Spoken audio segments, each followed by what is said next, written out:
Hey guys, this is God of Politics and welcome back to a brand new video. But before we get started with this video, please like this video and subscribe to the channel. Also join the Discord that is linked down in the description. The mock-up is still going on, so make sure if you want to be in that, you get involved in that by joining the Discord. So in this video, I'm going to be doing my updated House election prediction. As you can see here, I am on 270win.com. And I will be doing the House election prediction. This is the 2020 consensus, so it's the combination of models by Savato's Crystal Ball, Quick Political Report, Inside Elections, and Politico. It's the combination of all their ratings to find the 2020 consensus. I'm going to be going through each one of these so-called competitive districts and seeing how I think that they're going to go. I'm going to be going through each one of these seats and seeing, can the Republicans take back the House? Will the Democrats keep the House? Will the Democrats gain in the House?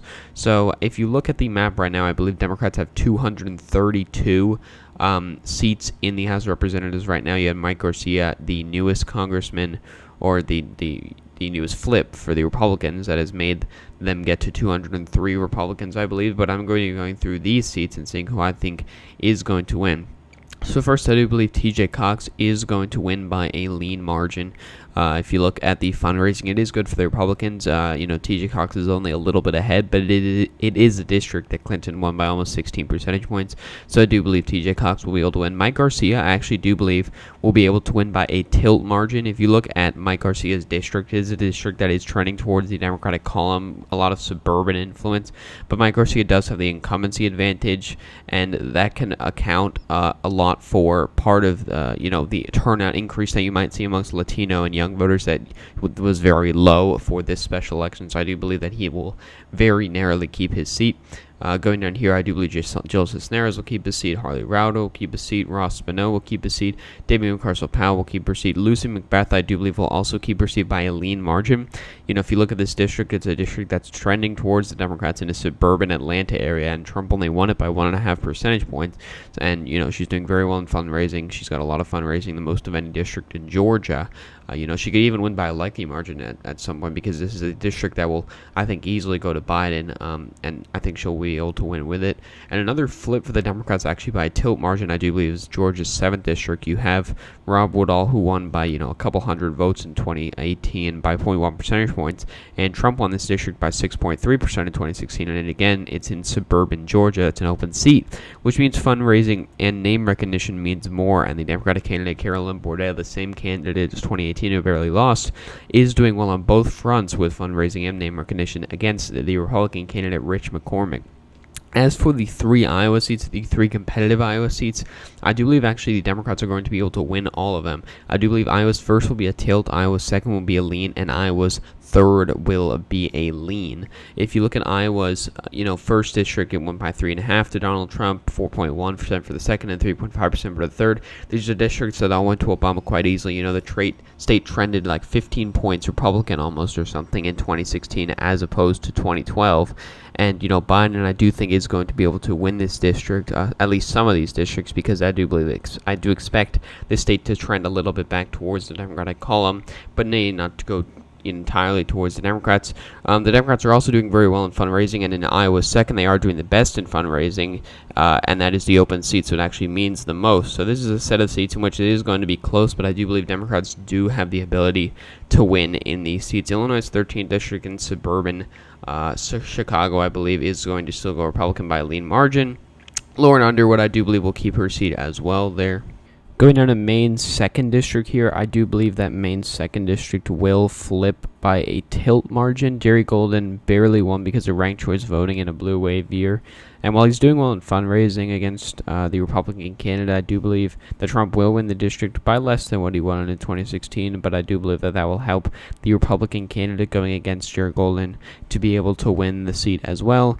Going down here to the next district, I do believe that Michigan's 8th district will stay with the Democratic Party. Alyssa Slotkin will win re-election. The Republicans don't really have a good candidate here, and Alyssa Slotkin has a lot of fundraising, and I do believe Trump will win the district by a little bit less than what he won it by this time, which will be able to help Alyssa Slotkin win the district as well. Minnesota's 7th district, I do believe Colin Peterson will narrowly win the district by a tilt margin.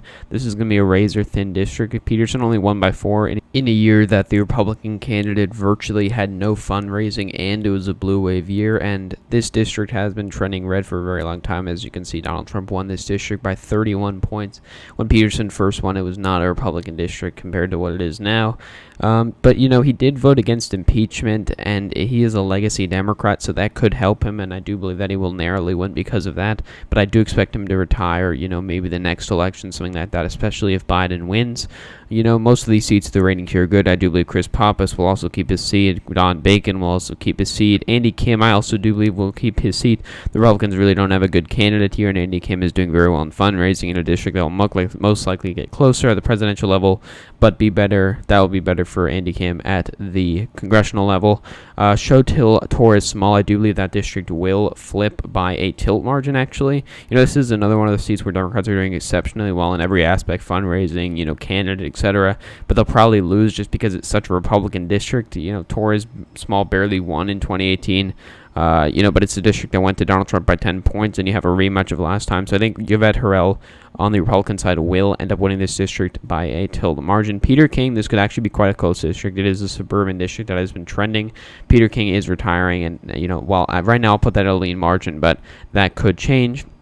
As for Max Rose's seat, I will put this at tilt Democrat. You have Max Rose, who's doing very well in fundraising, but the Republican candidate is quite good. You have Nicole Malliotakis, who was the mayoral candidate in 2013 and who did quite well in this Staten Island area where this district is. I do believe this district will narrowly go to Max Rose, but this district really could go either way. Anthony Brindisi, though, I do believe that seat will flip. This was kind of a fluke that he was able to win in 2018, and while he's doing well in fundraising against it's district Trump won by 16 points. I don't really think that has much chance of saying. Same thing with Kendra Horn's seat. You have a bunch of candidates running. You have the runoff between two of the candidates running against her.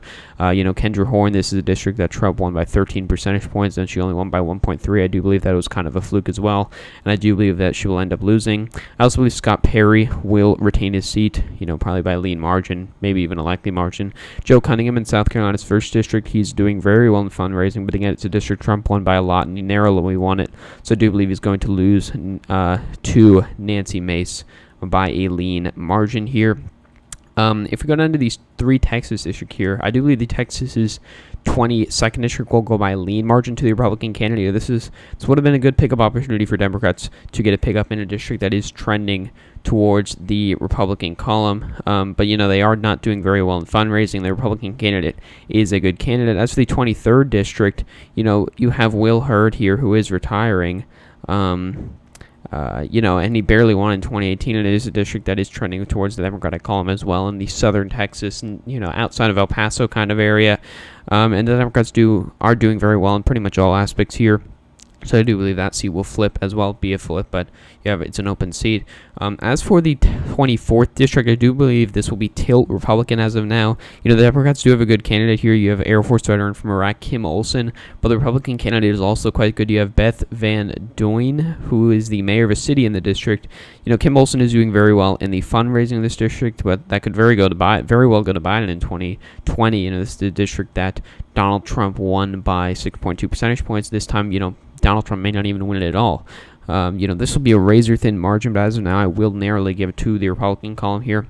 As for Utah's 4th district, you have Ben McAdams here, who is going to be going up against Burgess Owens, who is a retired football player. That could help him in some respects, but he also does not have very good fundraising numbers. But I do believe that this is going to be tilt Republican, because you do have a district that went to Donald Trump by 6.7 percentage points, even in a year that you had Evan McMullen running. And this, Donald Trump could win this by double digits this time, so it's going to be very hard for Ben McAdams to win, even though he has the fundraising advantage he does. As for Virginia's 2nd district, this could very well go to Biden this time. It's a trending blue state, trending blue district. Elaine Uriah does have a big fundraising advantage, and I do believe she is narrowly going to win, or not necessarily narrowly, but she'll win quite comfortably. But Virginia's 7th is going to be a narrow victory for Abigail Spanberger, I believe. This is a very similar situation where you have a district that's trending towards the Democratic column, and could also be close to the presidential level. Will probably still go to Trump, but I do believe it could be very close. She's doing all right in the fundraising, but it does take a lot to unseat an incumbent, especially in his district that's trending the opposite way. So it's going to be very close, but I do believe that Abigail Spanberger will narrowly win. So looking at this overall map here, we can see that the final map is 231 Democrats, 204 Republicans, which would effectively be a net gain of 1 for the Republicans. Because, if you actually, I didn't talk about it this time, but, you have the 2 districts in North Carolina that are also flipping due to redistricting.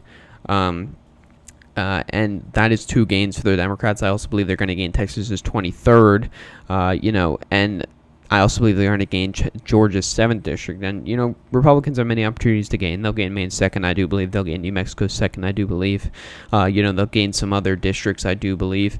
But it is going to be a very large uphill battle for the Republicans if they want to win the House. As and I don't think they're going to get very close to doing it.